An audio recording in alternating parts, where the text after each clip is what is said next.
kurangnya THR insentif seperti itu ya dari tahun sebelumnya. Jadi untuk diketahui bahwa tahun ini pada saat ini dari Kementerian Kesehatan itu sudah ada target capaian indikator kinerja keuangan dan operasional 12 indikator, di mana salah satunya adalah rasio beban pegawai terhadap pendapatan, di mana kita di sini tidak boleh lebih sama dengan 45%. Dan juga sistem remunerasi yang diatur oleh Kementerian Kesehatan juga banyak perubahan, di mana dokter pun juga sudah dibayar berdasarkan fee for service. Bagaimana bandingannya dengan tahun lalu? Tahun lalu kami masih murni menggunakan KMK dari perbendaharaan Ditjen Keuangan, di mana kami pada saat itu adalah membayarkan 100% sesuai dengan gaji yang diterima bulan sebelumnya. Namun karena sekarang sudah berbagai macam indikator yang harus kita kawal dan juga tentunya sistem remunerasi yang berubah, sehingga pada tahun ini tadi sudah kami sampaikan beberapa regulasi baik yang keluar dari PKBLU maupun dari Dirjen Kesehatan Lanjutan sendiri ini, bagaimana pengaturannya, inilah yang kami terapkan dan tentu hasilnya berbeda. Sekaligus menjawab yang dari RRI bahwa pada saat sebelum pembagian kami juga sudah melakukan sosialisasi kepada para PJSDM yang di sini juga mewakili dari satuan kerja yang ada di lingkungan Rumah Sakit Sarjito, yang pada saat itu bagaimana cara bagi dan bagaimana cara menerjemahkan terkait dengan aturan-aturan tersebut.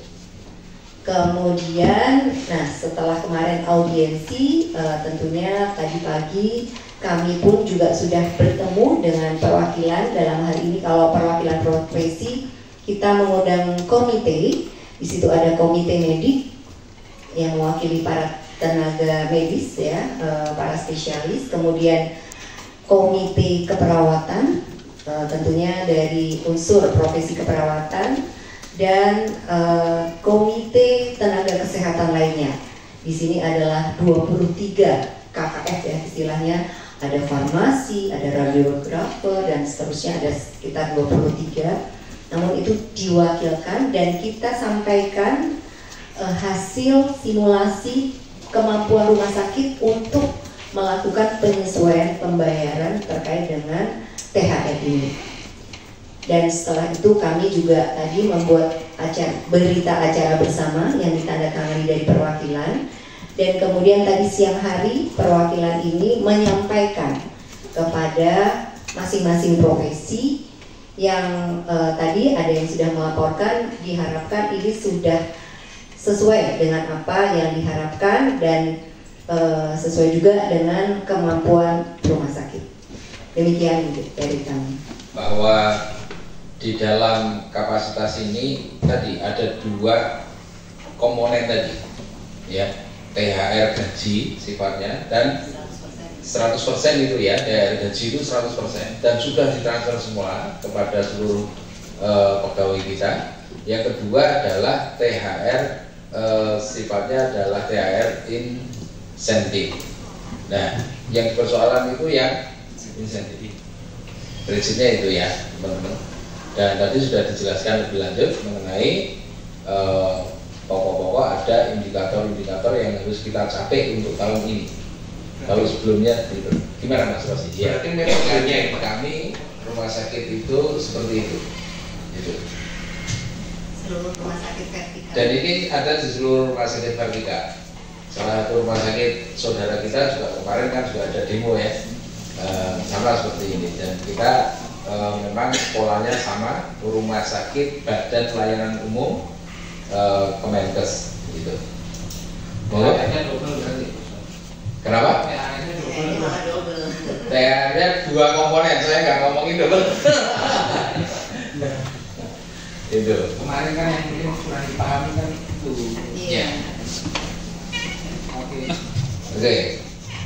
Mas Mika sudah menyampaikan ada kontrak kinerja Direktur Utama kepada Kementerian Kesehatan. Itu di mana ada 12 indikator tersebut yang salah satunya adalah proporsi belanja pegawai itu maksimal di angka 45% dari pendapatan rumah sakit. Itu maksimal 45%. Dari 45% ini, saat ini pendapatan Sarjito ini kan kita baru Januari sama Februari. Itu pendapatan kita itu di angka 124 miliar dalam waktu 1 bulan. Harusnya itu 140 miliar. Tetapi kita baru di angka 124. Tentunya tadi kalau kita itu ingin indikatornya tidak merah sesuai dengan aturan yang seharusnya maksimal itu 45%. Nah, kita menerapkan 45%, ternyata tadi hasilnya itu kan tidak memuaskan. Itu yang terjadi seperti itu. Kemudian kenapa kok maksudnya itu menjadi kacau enggak? Yang pertama, kalau lebih dari 45%, yang jelas itu kan pasti akan ada istilahnya itu evaluasi dari Kementerian Kesehatan. Nopo toko belanja kok kegedean. Bisa jadi karena pendapatannya itu kurang dari target, atau memang karena SDM-nya yang berlebih karena pembaginya kan besar. Bisa jadi sama-sama pendapatannya 124 miliar, pegawainya mungkin kurang dari 3.000, otomatis kan dapatnya gede. Tapi karena pegawai Sarjito itu hampir mencapai 4.000 sekian, dengan 45% itu dapatnya ya dibagi banyak, sehingga itu muncullah tadi ya sesuai dengan kaidah-kaidah yang sudah ditetapkan. Kalau untuk medis memakai cara metode before service tadi. Kenapa maksimal 30% medisnya? Karena kalau disamakan dengan yang lain, masake tidak ada lagi kesetaraan, proporsional dan keadilan. Padahal kita bekerja satu tim. Karena tadi dokter itu before service, setiap dia melakukan tindakan, otomatis kan di situ ada jasa. Itu kan pasti akan mendapatkan jasa tersebut. Sedangkan kayak keperawatan itu sifatnya kolaboratif. Gak mungkin perawat itu bisa kerja sendiri, karena shiftnya perawat itu ada 3 shift. Satu pasien bisa diladeni oleh berganti-ganti perawat sesuai dengan shiftnya. Untuk saat ini kami yang tadinya 45% seharusnya tidak merah, Mas, kita buka ini, ya udahlah. Tentu sebagai yang diberi amanah sebagai kuasa pengguna anggaran, kita buka ini menjadi 48%.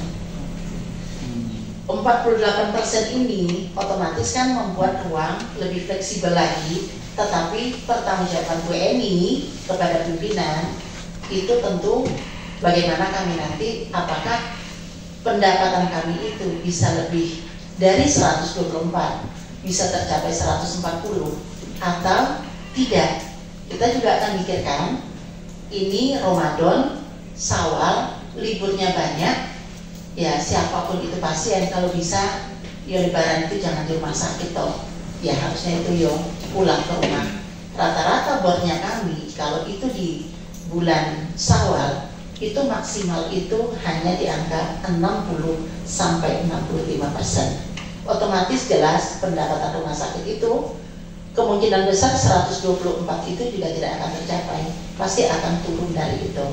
Tapi tadi kami mengambil sebuah kebijakan yang 45, yang harusnya 45 diambil proporsinya 48.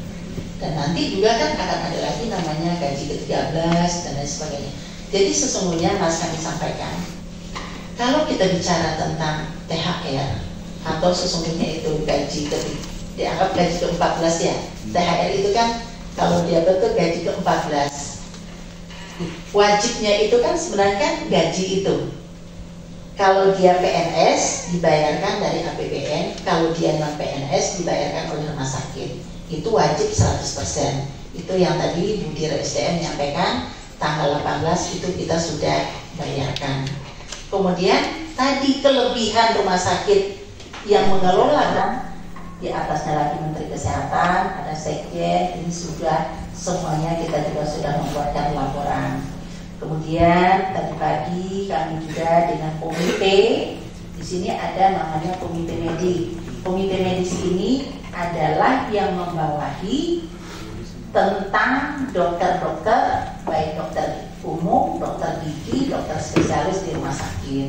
Kemudian ada namanya komite keperawatan. Ini membawahi perawat dan bidan. Ada namanya komite nakes lainnya. Ini yang membawahi tadi penunjang medis seperti analis, farmasi, radiologi. Kemudian ada lagi yang non nakes, non kesehatan seperti administrasi. Ini kita sudah melakukan pertemuan tadi pagi dari jam 9 sampai dengan sekitar jam 11. Kemudian kita sudah paparkan semua sampai dengan angka-angkanya. Tadinya dapat sekian, contoh tadinya kalau kita pakai 45% dapatnya cuma 2 juta. Oh sekarang karena kita pakai 48%, Anda itu dapatnya 3,5 juta atau 4,5 juta. Memang itu tidak sama sesuai dengan job gradingnya masing-masing itu. Jadi tadi ada nilai tertinggi dan ada nilai terendahnya di sana. Nah, kemudian kami juga sudah tadi bertemu dengan bapak-bapak dari Ombudsman, kemudian dari Dinas Ketenagakerjaan Transmigrasi ya Pak Banu ya, itu sudah datang ke kita dan kita juga sudah menyampaikan. Tadi juga sudah ada berita acaranya dan mereka juga paham terhadap apa yang sudah kami lakukan. Alhamdulillah dan bersepakat tidak ada yang kita langgar di dalam pemberian THR dan insentif THR yang diberikan di Rumah Sakit Umum Pusat Dr. Sarjito di Jakarta. Kebetulan kami juga punya Dewan Pengawas, di mana Ketua Dewan Pengawas kami itu Masuk Dalem, kemudian anggotanya itu adalah Rektor UGM, Prof. Ova, kemudian Dirjen Pelayanan Kesehatan Lanjutan itu juga Dewan Pengawas kami. Kemudian ada dari Kementerian Keuangan itu Dr. Pak Adrianto sama Pak Agung. Tadi kami juga sudah Zoom sebelum kita ke sini dan kita sudah paparkan, sudah bersepakat dan ini kami juga sudah mudah-mudahan malam ini paling lama membayarkan atas kekurangan yang tadi yang sudah diberikan. Jadi ini dari Direktur Keuangan, kenapa Direktur Keuangan tidak ada di sini?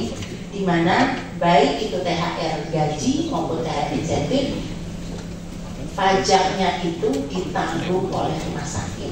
Jadi nggak boleh dipotong. Walaupun saya punya utang di bank, orang boleh dipotong oleh bank. Kalau saya punya utang di koperasi, nggak boleh dipotong oleh koperasi termasuk pajaknya. Jadi murni 100% sesuai dengan hak yang sudah diberikan. Itu mas. Itu juga tidak ada yang harus 100% itu untuk insentif loh. Kalau gaji wajib. Kalau gaji itu wajib 100%. Memang yang diatur itu 30% itu adalah namanya pengelola Dewan Pengawas dan termasuk itu adalah dokter-dokter yang dibayar melalui fee service tadi. Sedangkan yang di luar itu sesuai tadi dengan perhitungan yang ada. Kenapa 30% mas? Bayangkan aja kalau disamakan, masa profesi yang lain dokternya itu nanti terlalu tinggi. Itu yang perlu kita siasati. Jadi dari Kementerian Kesehatan pun itu sudah menyikapi agar kesenjangan antar profesi itu lebih proporsional. Karena kalau dilepas mas, itu pasti kesenjangannya itu luar biasa. Padahal kita kerja satu tim. Berarti yang saya ini murni